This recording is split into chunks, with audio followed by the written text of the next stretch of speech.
inclusive, supportive, and equitable future for LGBTQ professionals in STEAM fields. I also want to take a moment, because none of this would be possible without them, to thank my tireless team for their incredible work on this program. Their commitment to supporting our mentees, our grant winners, and those working to tell their stories has been really from the heart and is truly the heart of the success of PATHS.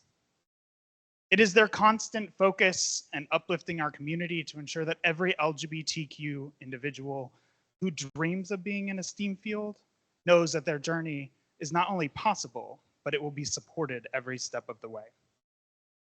The PATHS program is about more than just mentorship and financial support. Although those are definitely critical in this work, it's about creating real, tangible opportunities for the LGBTQ community to enter and thrive in fields in science, technology, engineering, arts, and mathematics. The past couple years, the PATHS program and the dedication to this team, we've accomplished so many milestones.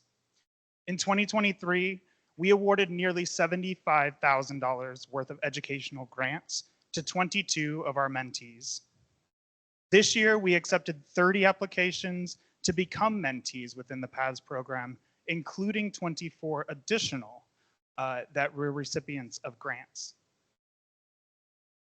This year, we received about 58 of those applications worth about $259,000. Like I said, we awarded 24 of them worth almost $100,000. So we definitely see the gap. We see the gap in the fact that people want to be in these fields and they don't necessarily have the resources to be there. The other interesting thing that we found was that remarkably 40% of the mentees that have gone through the program responded and said that they may have not continued in their STEAM field without the vital support of PATHS. Think about that for a moment. These are the ones that are part of the program. And nearly half of them, these talented, amazing individuals, said that they might not be in their field today if it was not for PATHS. And we're only able to really connect with a small portion at this point. That's why this program is so important. We're not just breaking down barriers, but we're dismantling them for good. And I think that's really extremely important. But we can't do this alone. While we celebrate tonight, we must acknowledge the road ahead. Our community still faces unprecedented wage gaps, legislative attacks around DEI initiatives that directly threaten the progress that we've made. It's more urgent than ever that we invest in programs like PATHS that actively create space for LGBTQ individuals in STEAM. So I encourage you, whether you're here as an individual, you're representing a company, a future partner, to think about how you can continue to support this vital work. Whether it's through mentorship, financial investment, or simply being an advocate, your support is making a difference. Thank you for being here tonight. Thank you for standing with us. Thank you for building an inclusive future with us where LGBTQ individuals are not just present in STEAM, but are thriving. With your partnership, the future is bright, inclusive, and full of opportunity. Thank you all.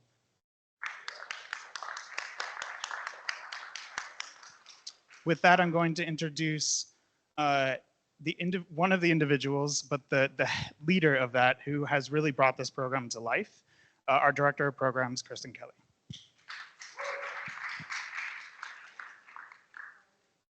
Hi, everyone. Thank you so much for being here with us tonight. We're really excited to be able to share this program with you, and all of the incredible individuals sitting behind me have participated in the program in interviews, so you can learn a lot more about them through their full PATHS interviews. But I'm really excited to be here, and I also want to introduce Samantha, who's our programs coordinator, who has done incredible things for this program and is really making sure that it runs day to day. And before we get started, I do have a couple of program announcements. So we're really excited to share that we actually are launching our first ever PATHS Impact Report. So this impact report will highlight all of the work that we did in 2023 between the grants and the mentorship and the interviews that we conduct to create visibility of individuals within the community. So we'll have some links and some copies of those available for you all to check out if you're curious to learn more about the program. And we are also very excited to announce that we are actually launching season 6 of Paths today. So we had some incredible interviewees participate, and we're really excited to be able to share their stories as well. We actually filmed this in LA just a few months ago, and we're really excited to be able to share that with you all. So I think we have a trailer of season 6 that we want to share before we jump into the program.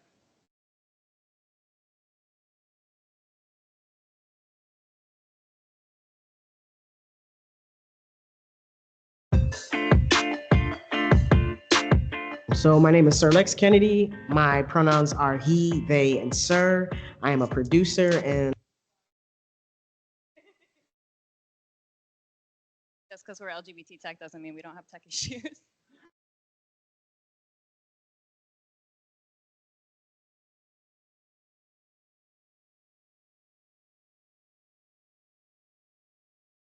creative storytelling. So I consider myself to be Black as fuck.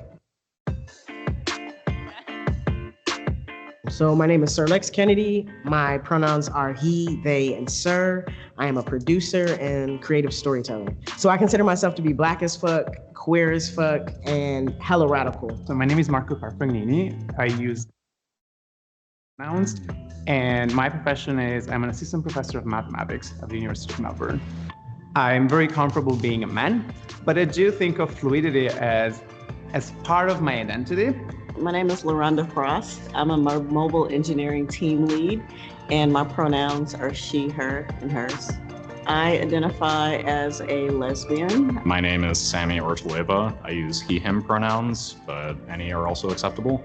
And I'm a machine learning and data science researcher. I'm a cisgender gay man, and I also identify as queer.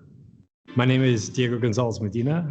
My pronouns are he, they. I'm a technologist, and I'm the founding executive director of Liminal Works. And we're a nonprofit that builds products and platforms in service of collective liberation. I feel like my soul could live in any gender and flourish. So when I introduce myself, I usually say I'm Diego, Polly, Pan, and Paz. My name is Maya Hotchkiss. My pronouns are they, them, and I am a third-year doctoral student in social work at the University of Southern California. I identify as pansexual and non-binary. Hi, my name is Ash Lopez, and my pronouns are she, her, Aya, and I'm a student board of trustee member, and I'm also an engineer. I identify as a power lesbian. The advice I would give my younger self about getting into a STEAM career is to remember that your path doesn't have to go one way. So I do think that as members of a historically marginalized community, it's not just our responsibility, but it'd be very hypocrite of us to just turn our backs to what is happening in the world. I'd like to be able to exist in peace. I would love that for all LGBTQ plus people. Can I fully embrace my Palestinian identity and my queer identity at the same time? And it took me many years to realize that that attitude that they were separate and I would have to glue them together was something that I adopted from the world around me, and that they already were together inside of me, and it was the world that had to change. So I think as a queer community, especially because many of us have been hurt, we have to practice radical acceptance with each other. I hope that someday we will be really the change makers in society. I think it's actually more about breaking down these patriarchal, cis-normative, heteronormative patterns that are ingrained in everything that we live and breathe. The best outcome for all of us would be just liberation overall. I'm really happy to be part of that little piece where I see digital literacy as a part of overall queer and trans liberation.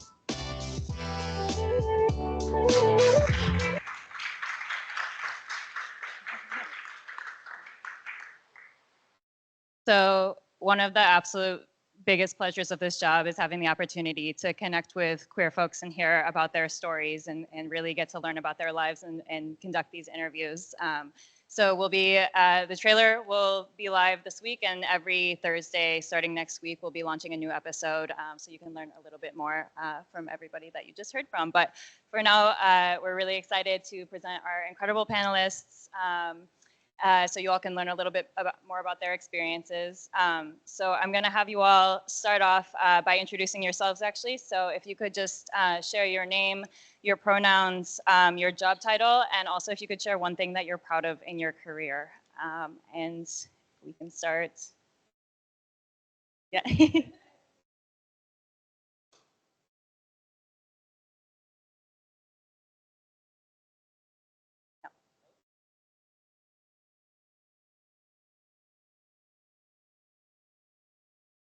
Right now.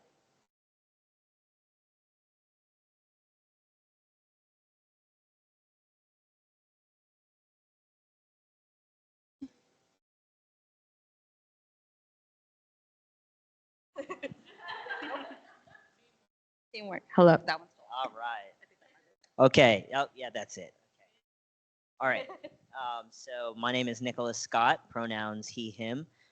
Currently, I run my own AI consultancy and engineering firm. And I'm sorry. Oh, something that I am proud of is selling the IP for my first startup and raising a round of capital for my second startup. Tess, yeah. I'm B. Kelly. I'm a filmmaker. Pronouns they, them. And something I'm very proud of is I made a film prior to coming out that helped me come out that garnered a bunch of views by accident. So very proud of that.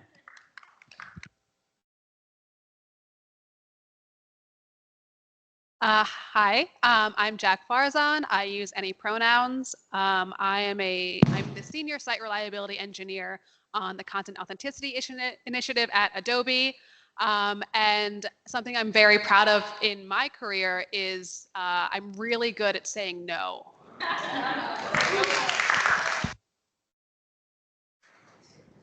Hello. Okay. My name is Theodore Gabriella Grimes, or Grimes with 4 Gs. I am a digital artist and illustrator. My pronouns are they, he. Something that I'm very proud of in my career is I had a billboard in the Bronx where I'm from that said Black trans people are sacred.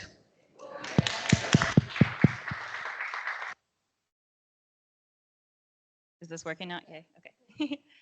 All right. So PATHS is designed to take a holistic approach in supporting the LGBTQ plus community who have dreams of pursuing STEAM careers, which is meaning that we are looking at what our community is up against in terms of barrier to entry, low retention rates, and lack of equitable opportunities for growth and career advancement. And I'm wondering if you could speak to what these challenges look like more specifically based on what either you've experienced or what you've witnessed throughout your careers.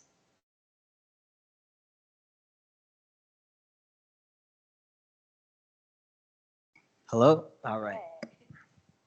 So as a trans man and Black trans man, you know, particularly I'm thinking about the trans community here and the most vulnerable people in community. And I think it'd be a missed opportunity to not think about like barriers to entry. That the biggest challenge I see in my community is that the barrier to entry starts before a lot of people in my community even realize that they can have a career in STEM and STEAM.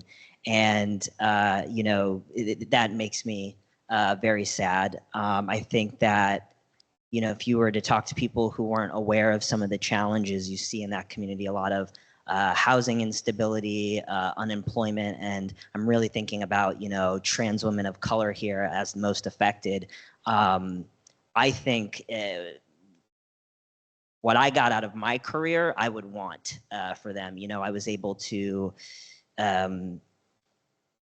it just changed my life. And so many times I talk about what I'm doing, and I can tell that with some of my friends and some trans people I speak to, they feel like it's such a distant thing or something that's inaccessible or unattainable. So that's particularly what I noticed as far as barrier to entry is, we need more visibility and we need to meet some people in our community where they're at. I think for me, barriers to entry were, they were varied. I'd say that I was in my industry already prior to coming out and living as myself. So I don't know if I felt the barriers to entry at first, but I've now witnessed them from this standpoint. And I think that I'd love to try and in some way dismantle them eventually, but at first just help people bypass and ignore them. Like there's so many things that are, innocuous decisions made for no reason. And that's the kind of thing that we need to be able to just ignore, move past, and recognize, and really kind of call out, I guess. I think a lot of my advocacy for the trans community comes from the youth and that side of things. And my film work initiated from trans youth and their struggles and a lot of the legislation that's against them these days. So it's not necessarily industry specific, but it does create a barrier to entry for almost anything at all in life. So I think that's a lot of what I'm focused on. I know that one thing that I've seen as someone who's in corporate America, very white collar, 90% of the people I work with, they're cishet white men. A huge barrier to entry is the idea that most of the best jobs out there do not even make it to a public job posting. It is all about who you know. It is all about it's the idea of anytime I need someone on my team, I'm going to go to my Rolodex first and see okay, who do I know that needs a job? Who do I know that hates their job? Whatever, who can I pull in? And who do you think the average cishet white man knows?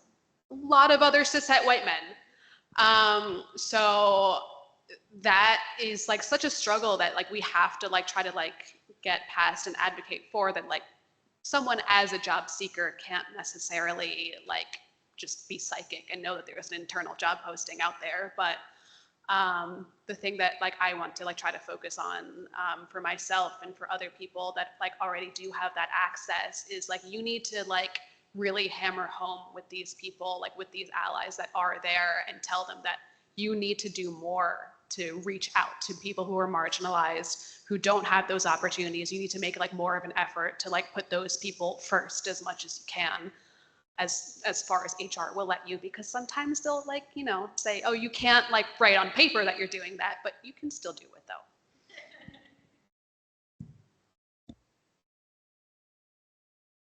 So something that I've observed in my career is that when people aren't given a good arts education when they're younger, they don't have the skills or the confidence to pursue a career in the arts. And I'm obviously speaking from an artist standpoint.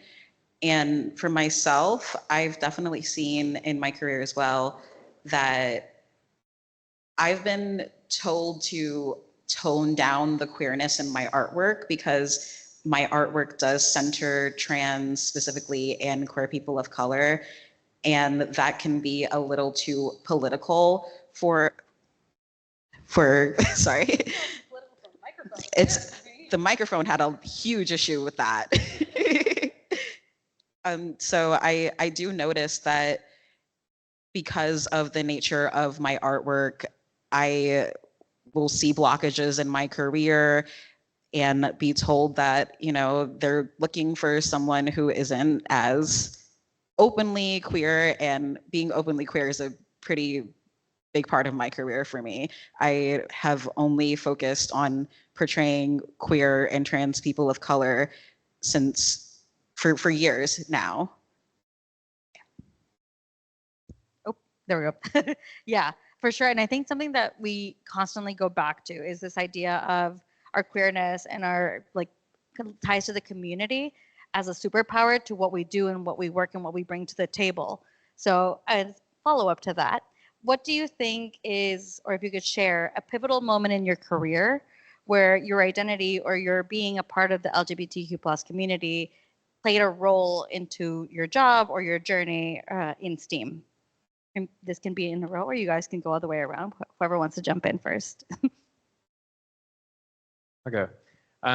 So I think I mentioned earlier I made this film about a young trans girl, and I wasn't out at the time. And the film got into this festival, which may or may not exist right now to be seen, called Outfest, which is a very big LGBT film festival. And I was very excited to go, but I, in hindsight, definitely held myself back from being myself at the festival, which is something that I hope to someday remedy. Met a lot of incredible queer people and got to witness the fervor that there was in the community for representation and projects that told stories of our community. And it was incredibly moving, and it's something that I hope someday to have a project that I am as or more proud of, but in the past however many years, it still reigns as the thing I am most proud of making.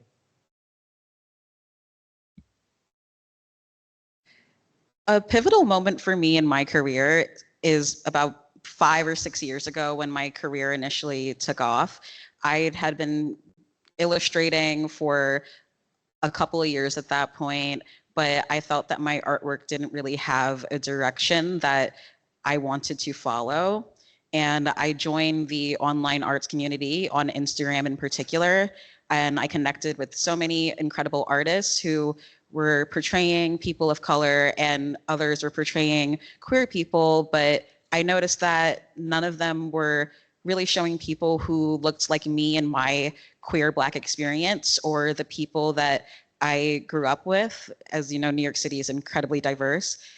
And I saw that gap and I decided that I wanted to fill that. And so I really came to terms with my identity through exploring my gender and sexuality through my artwork. I've changed labels many times in my life, and I've identified as queer, bisexual, trans mask, and it was just really great for me at the time to realize that this is what I should be doing and this is the voice that I could have in my community. And people really responded to that. So I got to be myself and explore my identity. And since then, I've had so many people also take in my artwork and say, like, this has helped me so much. I've never seen anyone who reminds me of me and my partner or my community. And that's really wonderful, and it's impacted my career ever since.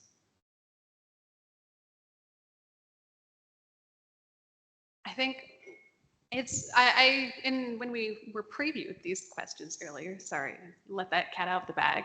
I thought about this for a little bit because I feel like my identity specifically in LGBT, I don't know that there was like one moment where I could point and say like, oh, me being bisexual made this happen in the workplace or something like that would be, I don't know. For me, like that thought didn't resonate with me. But when I looked back and I thought about, okay, like if I expand that to like queerness in general, like what themes does that have? How have I embodied that in my career? I do think that like one thing to me that like is so incredibly queer is the idea of justice. And the idea of agency. And obviously queerness doesn't own that, but it is a huge part of it. And for me, over the last year, like one thing that has really helped me grow as a person, and especially like within my career, I mentioned earlier that I'm really good at saying no. And one thing that I've harnessed is saying no and standing up for myself and saying like, if there's something that happens within my career that I don't agree with, I say no to it. That to me has made like such a difference, and that is something that I want to make sure that like every queer person like recognizes that like you are like have been blessed with this like community that encourages you to like speak your truth and to say no when you feel you are being wronged, and you can take that to every single part of your life, including your career.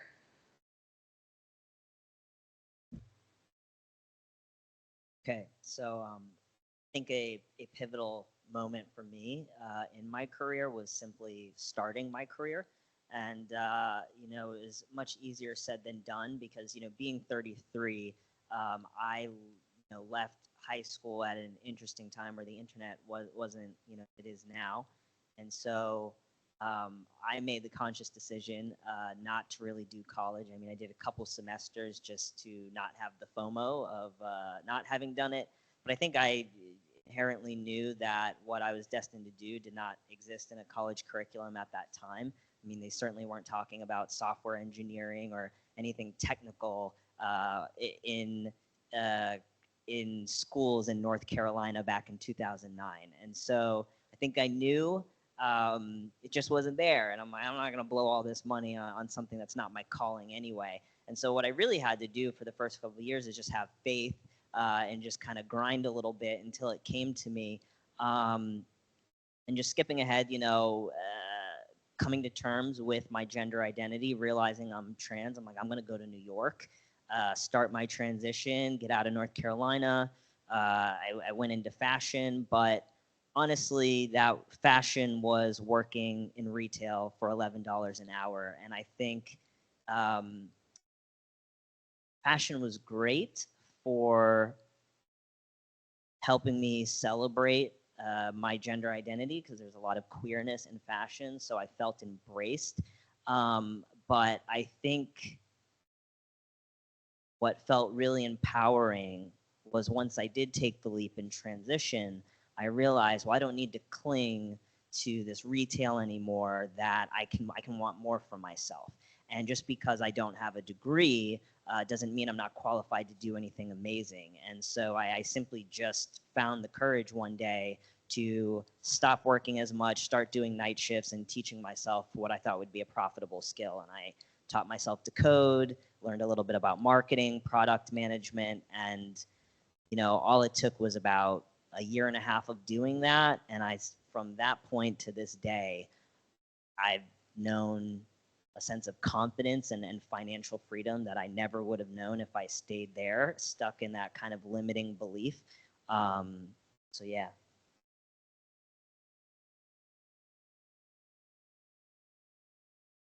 No? Yeah.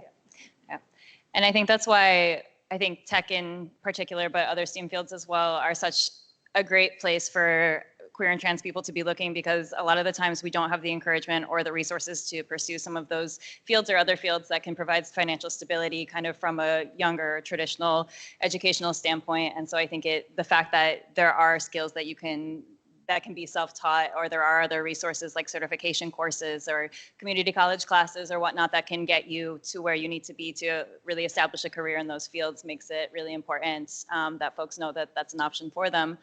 And so my next question for you all is, has there been anything that's been surprising in navigating your STEAM field as an LGBTQ+ person?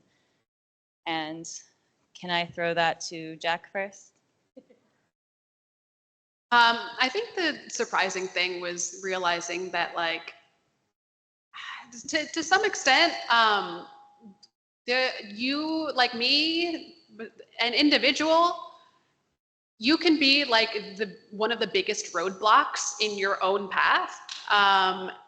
Like, yes, there are barriers to like getting educated, like an education, like finding a job. But like once you find yourself that you like in a position, or you're like ready to like attain a position, it's really easy to like shoot yourself in the foot and make yourself believe that you don't deserve a certain thing, or you're not going to like get a job, you're not going to get a promotion like XYZ, or if you say like, well, actually, I think we should do it this way instead of the other way, that you'll get shot down. And I think one key thing is that like the average person who may not be so marginalized doesn't necessarily have that like little devil in their head that says like, oh, you like don't qualify for this role, or you only have like 2 of the requirements, so like why bother applying, or like, oh, you should feel lucky to even get a job offer, so like why would you even bother negotiating? We so worry that like if we ask for more, we will be not that even we'll be told no, but it's the idea that we'll be told no and then we'll be forced to feel shame for it, that we didn't deserve that, we shouldn't have even bothered in the first place. The thing that's like so surprising is like how few people have actually like, especially in the queer community and like in the person, like people of color, we're just like, oh, okay, like I'm happy to settle. Like, no, don't do that. The average like cishet white guy, like he is the best cheerleader he has ever met in his life. He's gonna tell yourself, no, you like, they're giving you like 100,000 offered. No, ask for like 120. Like, who cares if they say no? Whatever. I still have a job. Do that for yourself. Like, be your own advocate. It's like, it will be the best thing you've ever done for yourself.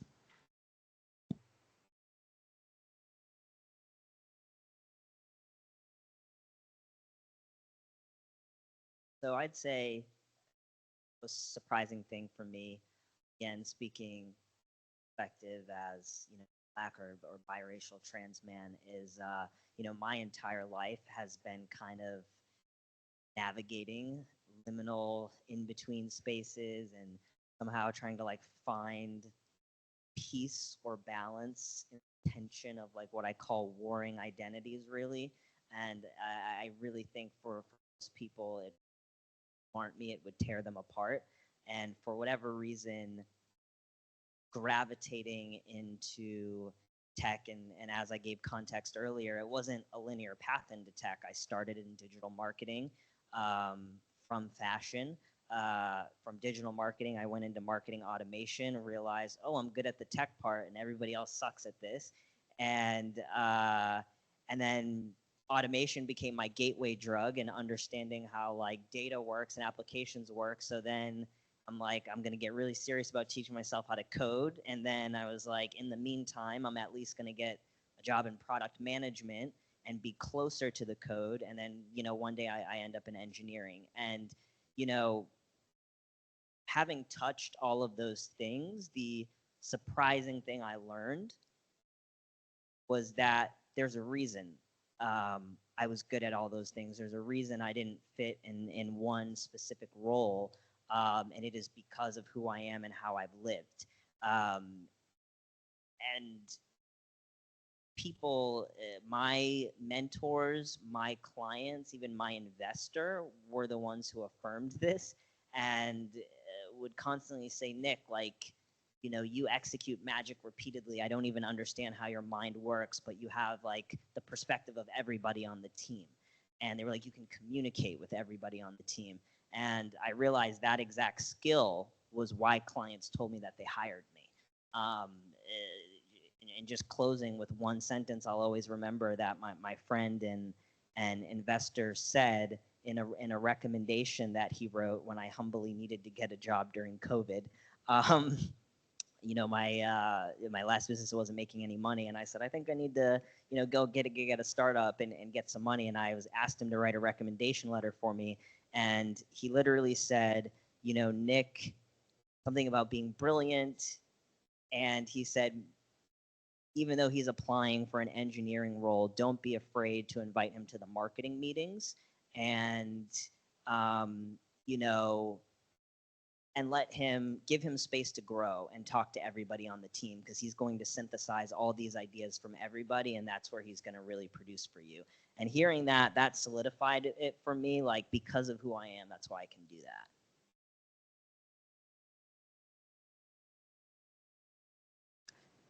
Hello? Okay. Sorry, just wanted to make sure it worked.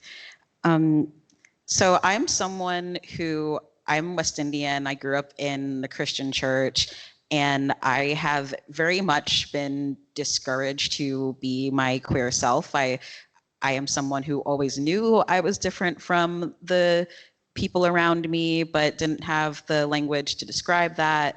And when I did allow myself to be weird in the ways that I am, that was discouraged in most of my adolescence. So when I started my art career, and as I said, I began exploring my gender and sexuality openly through my artwork. And I have a pretty large Instagram platform and have for a few years. And I very publicly transitioned and shared my experiences going on testosterone, getting top surgery. And I have been so surprised that the more I am myself and lean into my queerness, my queer values, my queer community, the kinder people are to me, the more that I am accepted. That's been very surprising for me in a world that discourages you from being yourself. And I've also seen that working with companies and organizations and businesses, the people who work within these organizations, they tend to be very happy to work with queer people. They want to give us queer artists a voice, and I think that's very beautiful. I think for me, one of the things that I found most surprising is how film, from an entry-level position, you can affect so much change immediately. It's such a collaborative art and collaborative process and industry that you'll have, bosses or such asking you for recommendations for people to fill roles immediately. And you can fill them with whoever you like, and you can reach out and find people within your community or who are looking for access, and you can immediately help them. And it's been a great way. And not only are you able to help them, but the people who are above you really appreciate that genuine attitude that you have towards hiring those people and bringing them into the fold. So even from the get-go, from your first day on the job, you could be asked, we need somebody for tomorrow, who do you have? And then it's on you, you're the one making the recommendation. So it's been really nice to be able to build and bring a community in to the fold from day one. And that's not something I don't know whether, I guess, it's such a thing in other industries, but specifically for film, because there's so many people that work on these sets and stuff, it's really nice to have that sort of opportunity to build a community from day one. And I think it surprised me, and one of the other things that surprised me is how those people above you, when you do reach out and go for someone who may not be what they expect, really appreciate that. Because another thing that the industry really appreciates is the diversity of perspective. And so from any level, any position, any role, having a different perspective really helps to make the entire unit stronger and move forward in a more efficient, faster way. Oh, there we go. Yeah, for sure. I feel like it's also, and I think all of you mentioned it, it's finding your people, finding those that will advocate for you. It's those people that will tell you where you need to go or what advice to give you in your next steps or your future endeavors. So kind of following that theme, what advice would you give or what insight could you give about your field that you think others might not know? And I'll start with B.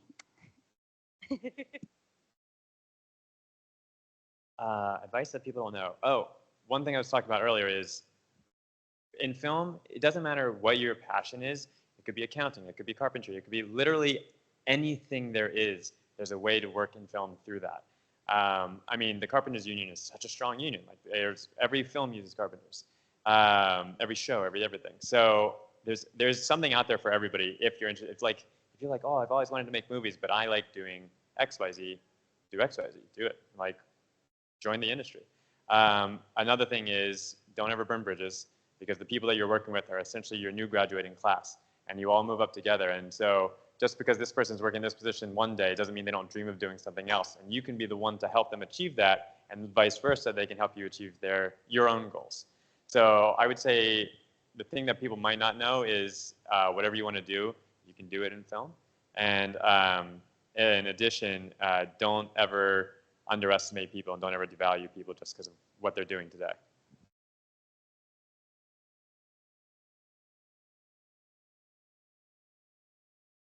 The insight I would like to provide into my field and my career is that artists are very much undervalued, even though so much of the world runs on artwork and needs it. I had an experience last year where I was approached by a very popular New York City-based brewery, and they invited me to take part in a project that they have ongoing. And essentially, they wanted me to travel back and forth to the location, help them create a beer, design the can. Also, I was supposed to host a party to throw for the beer release. And this was a project that would have spanned weeks of my life. This was all during Pride season that they wanted to reveal this as well, which is one of my busiest times as a queer artist. And for all of that they wanted to pay me a flat fee of $200. It's quite laughable.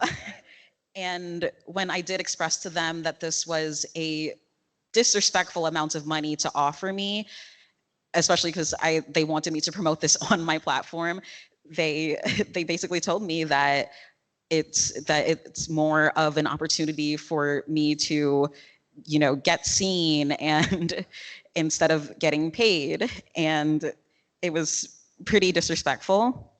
So based on that, the advice I can also give if you are someone who works in a business and you are approaching an artist, like definitely try to understand that artwork is our livelihood. You're not just paying for artwork, you're paying for expertise, for our skills, for our unique perspective.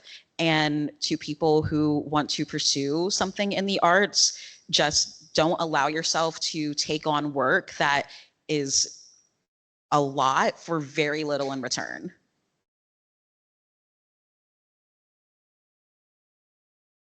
I think that one thing that goes under the radar in many parts of our lives is that communication is key. And it is an extremely important skill to develop. I so often hear that like people have these problems, and I've had these problems where like once, like I mentioned earlier how like I'm really good at saying no. That started because I was going to be transferred off of my team. I was going to be reorged out basically, and I was told that like this aligned with my career interests that they had never asked me about. So I was like, cool, great, love being gaslit about my own brain. And I did think that it was not like I couldn't do anything about it, but when I was brought in for a one-on-one, like with what was going to be my ex-boss, he was like, all right, like, are you excited? I was like, nope, but what the hell am I supposed to do about it? At least just being honest with like just the way that I was feeling about the move itself, like that actually opened up the conversation of like, oh, he was like genuinely surprised, like he thought I would want this, and then eventually it didn't happen, and then we resolved the issue. But I see these similar issues over and over again where people are just bogged down by what are fundamentally interpersonal problems. Either they feel overworked, or they feel like they're not into their work, or like someone else is causing their problems. And I will always ask like, well, okay, I'm sorry, but like that's awful. What do you want to do about it though? And we're kind of like brought to a halt because we're conditioned to feel like we can't do anything about it. At the very least, the first thing that you can do, and what will often solve that issue, is to just start a conversation with the person that you have the problem with, and at least tell them like, hey, this thing that's going on, that I'm not interested in what I'm doing, or like I think this project is a bad idea. That can just at least get you so much closer to like a real resolution versus just like, sitting in that unhappiness. So, insight into my industry, tech. Tech definitely gets a bad rap sometimes. I think when I talk about tech with my queer friends, a lot of them don't understand my enthusiasm because just a bunch of cishet white founder bros, And I'm not going to say that I don't have a little Silicon Valley energy, but mine is more like I like wearing the same hoodie and like joggers every day and doing like cold plunges and ice baths and like biohacking and stuff. But I really do have to say that if you look for the right pockets, you'll find that not only are there definitely spaces in tech that aren't toxic, but the exact opposite.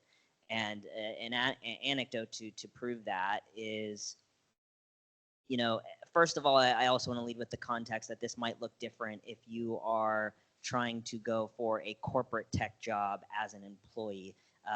Keep in mind, especially for some folks who walked in here, I'm self-employed, so I will alternate between either doing contracts with companies not freelancing, but yeah, pretty much independent work. So I do approach people I want to work with from a different standpoint. It is more of a collaborative, equal footing. I'm not your employee type energy, so that already creates a different paradigm of work. And first of all, you got to go to different places. I don't find anybody on LinkedIn. I don't do formal job interviews. I go to conferences. I hang out in like Discord rooms, and I go where the founders are at, right? And I'll never forget that very early in my career, right after I sold my first startup, at that same conference, I met a guy who's really big in the trading industry. And, I wanted to work with him.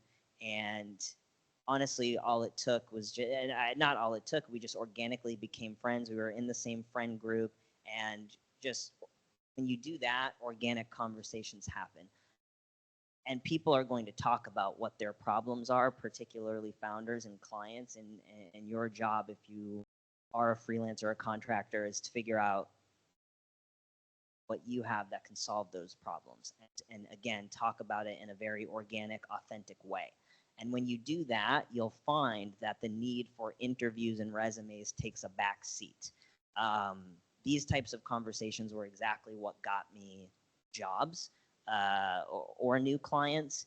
And to drive home the point of how I've found very conscious people to work with, I'll never forget that about a year and a half into working with that team, we were talking about negotiating a salary, and I'm still kind of operating in that hourly rate mindset.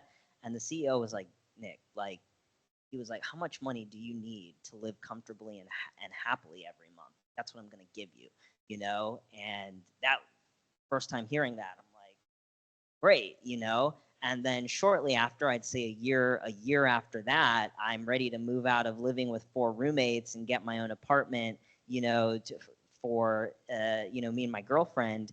And that team co-signed the apartment for me. They gave me a raise so that I could afford the rent. And it's just, you look for the right places, your team will really take care of you. The people I worked with in tech changed my life. So my takeaway is it's not all toxic. You just got to know where to look. Yeah. Hello. Oh, there we go. Yay. So I agree. Thank you. And I think those are insights that maybe we all learned from. I know I did. I'm not in tech, so I know I learned a lot from you, Critic, right now. But just to finish off with one last question before we'll pass it on to y'all for Q&A, and kind of a double-sided question. What changes do you hope to see in the next 5 to 10 years for LGBTQ plus professionals in STEAM? And what would you like to see implemented in STEAM workplaces and spaces in general in order to work towards making this a reality? And I'll let anyone answer that one first.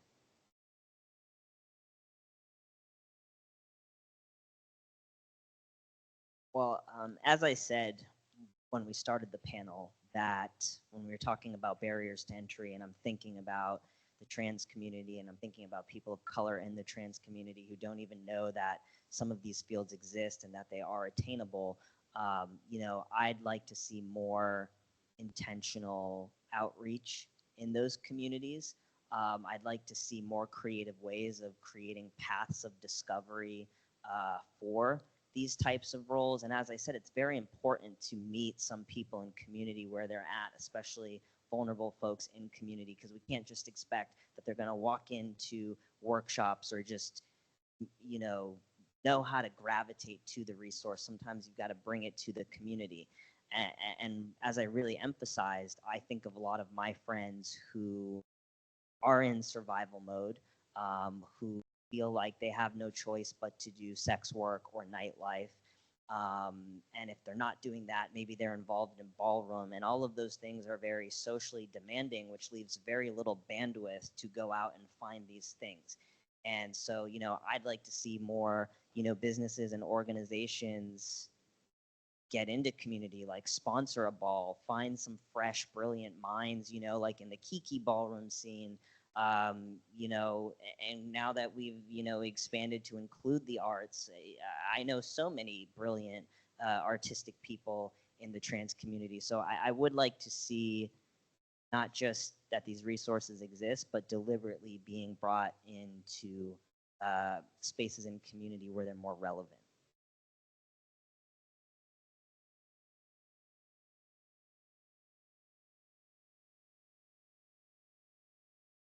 I don't know exactly. I don't think I have an exact answer for what I would like. I think I'm very fortunate that my industry is fairly open to the LGBT community and, in fact, celebratory of it. I think that I think some of the barriers to entry for funding are definitely something that are not only felt by our industry, but traditionally have been felt most. I'm sorry, not by our industry, by our community, but have traditionally been felt most by our community. And I do think a lot of the new initiatives, grants, stuff like that, funding options are now not only open to, but also exclusive to our community, which is great. I would say that there is still the traditional patriarchal hands that hold the reins from the highest level. And I think we are slowly dismantling that, because one of the great things about film is if you make a film for no money and it's amazing and people love it, that's going to change everything up the ladder. So, and the top doesn't make anything original anymore. They just love to copy what's been made at the bottom. So I don't know. I'm losing myself in this. I think that the barriers for entry are being eliminated slowly but surely, and we just have to continue to do what it is that we're doing in the community, in the industry, to help further that effort and help to continue from the bottom up. And we'll basically chase each other all the way there. I think as a fellow person in tech, I think I echo a lot of what Nick said, and that like ultimately like there's these like vast untapped populations of like queer people, like people of color, that like we really need to like reach out to and bring into the industry. My mind just blanked on everything else that I was going to say. We'll figure it out. But right, okay, I remember now. I often tell people when I like go out to like clubs, whatever, socializing, when people ask me, oh, what do you do for work? I say, I have a boring 9 to 5, like you don't really want to hear about it. Which, you know, I'm selling myself short, but at the same time, I also want like anyone else like within my community, if a boring 9 to 5 is what you want, if you want to just like go to work and then shut your brain off and not think about it for the rest of the day, that is a luxury that I want anyone to be able to have if they want to have it. And on like the counterpart, like I am going to do my best to do my part, and I like want to like enable everyone else who like is, you know, has that like corporate job or whatever, and is in that place. When people in leadership positions, like they're always asked, why isn't there more diversity in leadership? And they'll say, oh, well, we tried, but you know, there's just, you know, we haven't found those candidates, and we're like, you know, seeking to hire them, whatever. You need to just like, you know, nag them, say like, okay, but like whether you try or not, the result is the same. And, you know, I feel tokenized, like I feel like an outsider because nobody here looks like me, nobody here talks like me.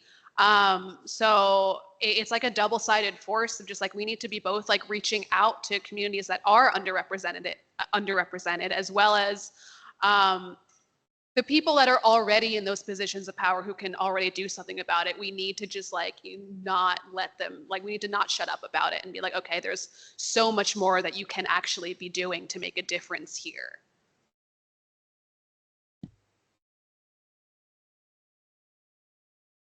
A change that I would absolutely love to see in the arts field is supporting and uplifting queer artists throughout the year and not just during Pride season. A lot of companies and businesses would have you believe that we only exist during June. And it certainly makes a difference in my life when I get work throughout the year.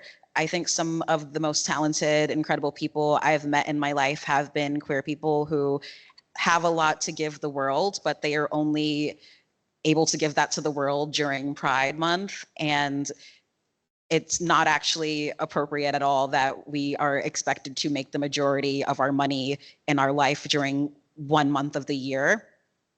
And in addition to that, I would also just love to see payment systems be a lot better for freelancers. There's no reason for us to have to wait months sometimes to get paid. And there's like no system of checks and balances within companies or businesses to hold them accountable. And they also know that a lot of freelancers won't have the time or money to take this into a court setting. So it ends up with a lot of people just getting taken advantage of. And I would love for that to not happen to my community anymore. So I think we have time for maybe 1 or 2 questions from the audience. If you have a question for any of our panelists up here, if you want to raise your hand and I can bring you the mic so everyone can hear your question.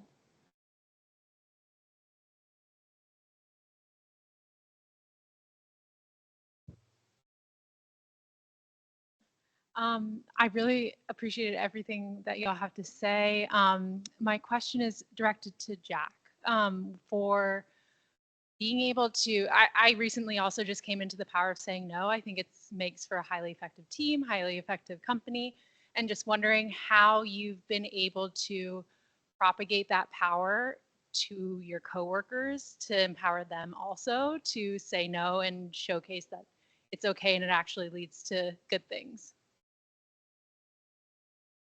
So that's a very long journey, and it's a journey that I'm still on. It's never going to end. That ultimately it's a lot of, life is a lot of parenting the people around you. So like really, I just try to set time aside. Like I try to do like one-on-ones with just like coworkers, like random people in the company. And I try to like understand, like I ask them like what problems are you facing at work? Oftentimes like I will say like, oh, well, like it sounds like you're like really facing a lot here. Like, have you considered saying no? And sometimes they say like, oh, well, no, I can't, like I'm doing XYZ, but like it's something that you can't really make someone like do because we can't control people's actions, but we can remind them that like this is an option for you and it's something that worked for me.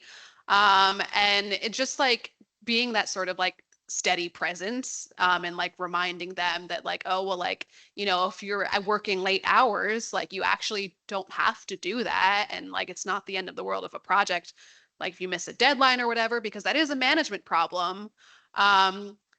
It won't work until it does. So just keep at it. I think we have time for maybe 1 more question.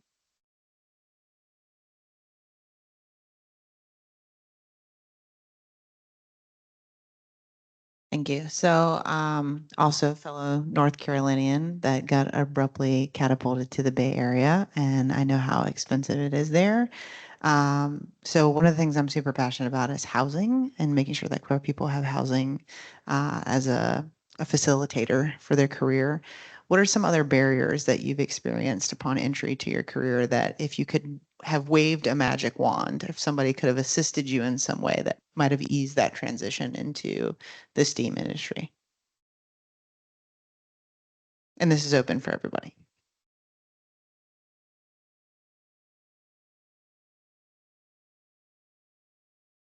So I guess unlike a few other industries that I've tried to enter, film, communication arts, blah, blah, blah, it can be a little bit opaque sometimes as to how to get into it. It's a big question everybody always asks is how do I start? But yeah, I'd say that more outreach and more help with letting people know about programs or things like this, meet and greets, networking, stuff like that. And these things can be like taxing on a person. So trying to do so many networking events just to get their first step on set is like, it's a very difficult thing to do. So I think there needs to be not only outreach about these different opportunities, but also a variety of opportunities, ways to get in. So yeah, I would say barriers to entry, literally that is letting them know there may not be the barriers you think there are. Here's how you do it. Also, I'm thinking about where waving a magic wand would have benefited me most, it probably would have happened in school, particularly high school. And again, I mean, a little bit older here, 33. So yeah, I don't know what it's like now, but I do know that, again, being in school, North Carolina, I mean, Jesus, they told me that my life may have looked a lot different if I didn't fail Algebra 2 twice. And I may have actually gone to a big college, but I mean, I think you're aware in North Carolina, it's mandatory to pass math to go to a university. And so already being told, well, because you don't, understand graphing, the rest of your life is ruined and figure it out, that y equals mx plus b really fucked me. So yeah, that is really where all that negative limiting belief started. Is just constantly being told by the school system, well, if you don't know this, you don't know that, you're not going to go anywhere. And schools also don't like to tell you that you can be an entrepreneur if nothing else really feels like a good fit for you. And I wish somebody told me that a lot sooner. I can't really say that after school, once I kind of got into that flow and came to New York, I can't say that there were a lot of barriers then. But again, that magic wand, I wish I knew everything sooner. I wish I got a head start and that it didn't click at like 25, 26, but it clicked at like 18 and 19. So I think that that starts in the schools.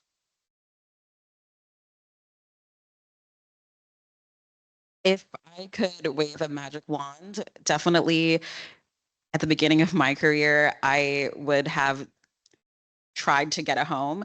I was homeless from the age of, I think, 16, 17 until around 23 when I finally moved out of the shelter system and moved in with my partner.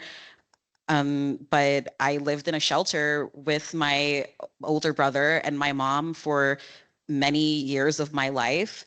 And so much of my time and energy, especially when I was in school, was spent thinking about how to get a home, how we could escape homelessness.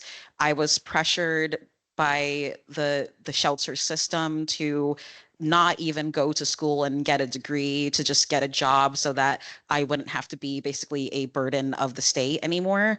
And that was a really huge barrier for me because I wanted to pursue a career in the arts. It was the only thing that I knew would make me happy, but I had the constant stress and expectation of finding a home as quickly as possible for my family. And things did work out in the end in the way that they were supposed to, but I know that there are so many queer and trans youth who are currently experiencing the same thing.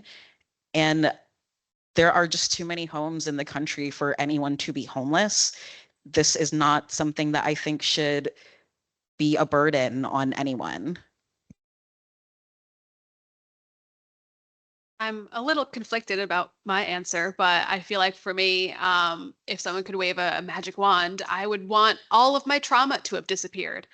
Um, because especially like as queer people, as people of color, I'm a child of immigrants, like all of that, like we got a lot of baggage that other people don't necessarily have, or are less likely to have, whatever. I definitely think my career and my life would be very different, but at the same time, I'm where I am because of my trauma. So it's one of those things where like, oh, I guess it could be interesting to see like what things could be like, but I don't necessarily know if I would choose that. A huge thank you to all of our incredible panelists. Thank you all so much.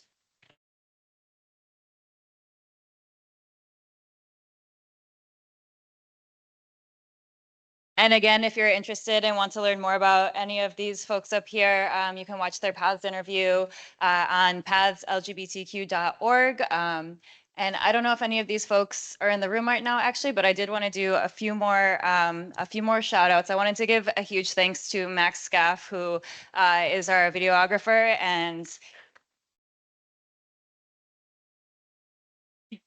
he He's done all the filming and editing for all of our PAS interviews. He's also a mentor in our program, and it has just taken the program to a whole new level in terms of the art that he's making to contribute. So a huge thank you to him. You can also check out his PAS interview. I also want to thank Aaron Rook, who's our digital navigator and who has been bringing digital skills education into our mentorship program. So making sure that the network of LGBTQ folks that we have participating know how to keep themselves safe online, which is really important right now, especially with everything our community has been facing.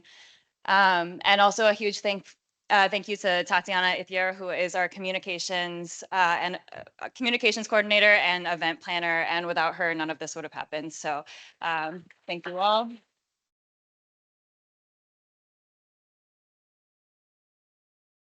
And I don't think Tatiana is here anymore, but so next we actually have a networking hour up on the rooftop here. So we'll have drinks and we'll have appetizers. So we can head up that way. I think we'll be up there until around 9 o'clock, and then we'll actually have an after party tonight at Henrietta Hudson. So we hope that you all join us for that, but please stick around and talk to our panelists, talk to our team. If you're interested in learning more about the work we do at LGBT Tech or our PAS program, we're more than happy to talk with you about that. So thank you all again so much for coming, and we look forward to connecting with you upstairs. Also, just a reminder to have your IDs ready for security. Yes. Well, I think, yeah. As folks are moving out this way, I think they'll be taking people in groups of 10 upstairs. So yeah, thank you.